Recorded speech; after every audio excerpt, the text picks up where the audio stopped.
It started when a social media post allegedly showing disrespect to the Quran at a Hindu temple went viral. This sparked widespread violence across the country, leading to the destruction of Hindu temples, homes and businesses, and leaving several people dead. The heartbreaking scenes. An ISKCON temple in Meherpur was torched. Even the idols inside were completely burnt. In Rangpur, a Hindu politician was reportedly lynched. Plus, a councillor was killed by a mob. 54 temples and Hindu establishments have been targeted so far. And where are these attacks happening? Well, Bangladesh has 64 districts. Attacks have been reported in at least 27 of them, which means it is pretty widespread.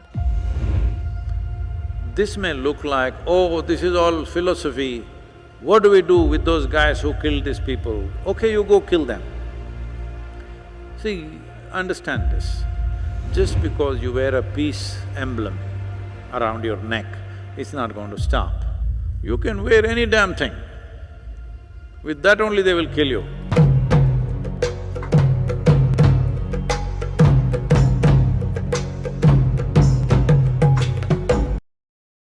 And amid Hindu houses and businesses being attacked in Bangladesh, Sadhguru has taken to social media on this matter. He has said, and I quote, "The atrocities being perpetrated against Hindus is not just an internal matter of Bangladesh. Bharat cannot be Mahabharat if we do not stand up and act again at the earliest to ensure the safety of minorities in our neighborhood. What was part of this nation unfortunately became neighborhood, but it is our responsibility to protect these people who actually belong to this civilization from these shocking atrocities." Past few days, there have been reports about temples being vandalized and Hindus being killed in Bangladesh. It is disturbing for me that such violence and prejudice is openly inflicted on a community that has been living there for thousands of years. So, according to you, what is the solution to bring peace and harmony back to Bangladesh? See, Bangladesh is only 50 years old and it went through an upheaval, unimaginable levels of violence at that time, and then a new country was formed out of that. But these unfortunate events are not just happening now, has been happening off and on. There are various forces behind these kind of things. So one important thing that we need to understand is, it is happening. There's no denial that it's happening, it is definitely happening, but this is not all across Bangladesh. So don't say it is happening in Bangladesh, learn the name of the place. See, suppose something like it is happening, similar things are happening in Kashmir. So now, if you're outside the country and you say, everywhere in India, people are being killed like this, if you say, that's not going to be fair to us, isn't it? Similarly, it's not fair to Bangladesh to say, it is happening all over Bangladesh or it's happening in Bangladesh. It is happening, it has definitely happened in a few places. Homes have been razed to ground, burned down, businesses have been burned down, temples vandalized. A few people have lost their life, unfortunately. But this is not the entire Bangladeshi population, this is a certain number, and now unfortunately, probably that is not a country which is in terms of police force is as organized as other nations. It took 3 days or 4 days for them to respond in any real way, and I believe from what I hear from the news channels and everywhere, it's been put down now. Can it flare up again somewhere? It can. Such things are happening everywhere, unfortunately, in different proportions, between different parties, it's happening. And above all, Bangladesh is a very friendly nation with India. So, as a nation, we can't be blackballing their entire country. We need to condemn the particular incident. You cannot say Bangladesh is doing this, no. Bangladesh is a certain number of people. Hardly probably 200, 500 people might have participated in this kind of violence. It's very important that they're pinpointed, not paint everybody in that direction, because you will grow animosity between nations by doing such things, which is not at all in anybody's interest, particularly not in India's interest, for sure. So having said that, how do you stop this? Well, you can send the police. If it doesn't control, you can send the army, you can shoot a few people, you can bring it under control. But this is not going to go like that. It can be stopped like that for that moment. But if you want this to go, there's only one story. Human beings are doing this to each other because we are identified with different things. And we have forgotten that we are human beings. We have become this religion, this country, this race, that race, all kinds of things. Everything except human. Everything except being alive. So, this shift of identity from being a narrow sense of identity to a larger or a global or a cosmic sense of identity is a must. See, even you forgot, I told you, be a mother to the world, but you forgot. How many times have you forgotten since then? Hello? Yes, when you forget, if he or she belongs to something else and they disagree with what you say, fight will happen. If you are verbally saying harsh things, if things go out of control, hands will rise. If hand is not enough, stick will rise. If stick is not enough, sword will rise. If that's not enough, guns will come, all right? You need to understand, violence is not on the street, violence is in the human mind. What is the source of this? If you look at it, the fundamental source of this is limited identifications that you have created. Because once you create an identity, the whole force of who we are, our intelligence, our emotion, our capability, our strength, everything serves that identity. Well, this may look like too far-fetched. Well, for thousands of years you've tried to settle your problems by beating them down or doing something else. Has it worked? Anytime it can explode all over the place, isn't it?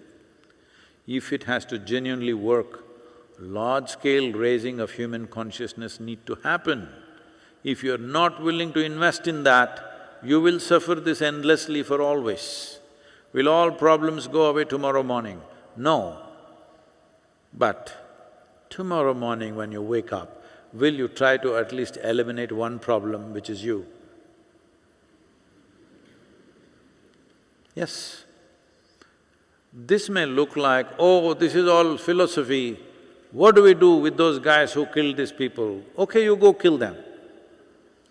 See, understand this. Right now, somebody there came and killed somebody in your family here. News cycle will run for 24 hours or 48 hours. If it is 5 people dead, 24 hours, 25 people, 48 hours, 100 people, 5 days, 1,000 people, a month. After that, news cycle will forget about it, yes? But the person who lost somebody dear to them, you think they will forget it in their lifetime? Hello? Not only they will not forget it in their lifetime, they will sow the seeds of anger and resentment and hatred in their children's hearts, isn't it? Hello?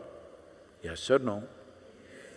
So, this machoism is not the answer. Are you really concerned. If you're really concerned, you must understand this is a lifelong mission. If you're just one day, it is making you feel guilty. Let's go shout a slogan somewhere, otherwise tweet. Tweet something or go and kill somebody. If you're interested in solution, that's not it.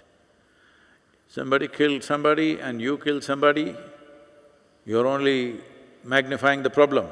You're not in any way mitigating the problem. So this is a very deep-rooted problem that we have divided the world in the form of nations, in the form of religions, in the form of race, caste, creed. How many ways? As a generation of people, all the young people who are here, as a generation of people, if you don't strive to eliminate that divisions, fight will happen at some point. Today or tomorrow, it will happen. Just because you wear a peace emblem around your neck, it's not going to stop. I'm saying this because in 60s, everybody wore a peace pendant. You can wear any damn thing. With that only they will kill you. Because if my identity and your identity is absolutely separate, me wanting to put you aside, if you don't go away, to put you down, is a natural consequence of strong sense of identity which is not inclusive. If we are not willing to invest our life to solve this problem, there is no solution. I beseech every young person in the world, I want you to understand the most important thing to be done right now is to raise human consciousness. Because what we are referring to as consciousness is not a limited identity, it is a limitless identity. If that doesn't happen, well, as we get more and more equipped, as we get more and more powerful, the numbers that will die will go on increasing. Yes. So when yours die, you feel hurt, when theirs die, they feel hurt, and they will carry that hurt and come kill you, you carry your hurt and kill them. There is no end to this. You need to understand, any problem of this magnitude cannot be solved overnight. If we start working for it, maybe a generation, 2 generations, 3 generations, we can bring it to that place.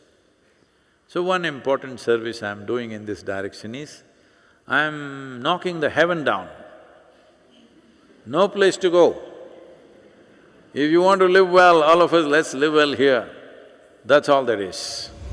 Challenges faced by Hindus in Bangladesh are complex and have historical, socio-political and religious dimensions. Here's a more detailed exploration of these issues. Religious violence and attacks on temples. Violence against Hindus in Bangladesh is not a recent phenomenon. It can be traced back to the partition of India in 1947 and the subsequent creation of East Pakistan, now Bangladesh. Hindus have been a minority in a predominantly Muslim country, often becoming targets during periods of communal tension. In 2021, violence during the Durga Puja festival is one of the most notable recent examples. It started when a social media post allegedly showing disrespect to the Quran at a Hindu temple went viral. This sparked widespread violence across the country, leading to the destruction of Hindu temples, homes and businesses, and leaving several people dead. Even after such incidents, the Hindu community continues to face threats and violence, often with limited protection from law enforcement. The response from authorities is often criticized as inadequate, with perpetrators frequently going unpunished. Forced conversion and abductions. Forced conversions typically involve Hindu girls and women being abducted and coerced into converting to Islam, often under the pretext of marriage. These cases are particularly prevalent in rural areas where Hindu communities are more isolated and vulnerable. Victims of forced conversions face significant legal and social hurdles. The legal system often fails to provide adequate protection, and social pressures, including threats of violence against the victims' families, make it difficult for them to seek justice. The fear of abduction and forced conversion has created a sense of insecurity among Hindu families, leading many to consider migrating to India or other countries for safety. Land grabbing and dispossession. Originally enacted as the Enemy Property Act during the Indo-Pakistani War of 1965, this law allowed the government to seize properties of those it considered enemies, predominantly Hindus. After Bangladesh got independence, it was renamed the Vested Property Act, but its application continued to disproportionately affect Hindus. The act has been used to confiscate land and property from Hindus, often without due process or compensation. Even when the law was repealed, the damage had already been done, with many Hindus losing their ancestral properties. Land dispossession has led to economic hardships for many Hindu families. Without land, which is a crucial economic resource, many have been pushed into poverty, further marginalizing them with Bangladeshi society. Conclusion. The situation for Hindus in Bangladesh is emblematic of the challenges faced by religious minorities in many parts of the world. Addressing these issues requires both domestic reforms in Bangladesh and sustained international advocacy to ensure the protection of minority rights. Without significant changes, the Hindu community in Bangladesh may continue to face persecution, leading to further declines in their population and influence in the country.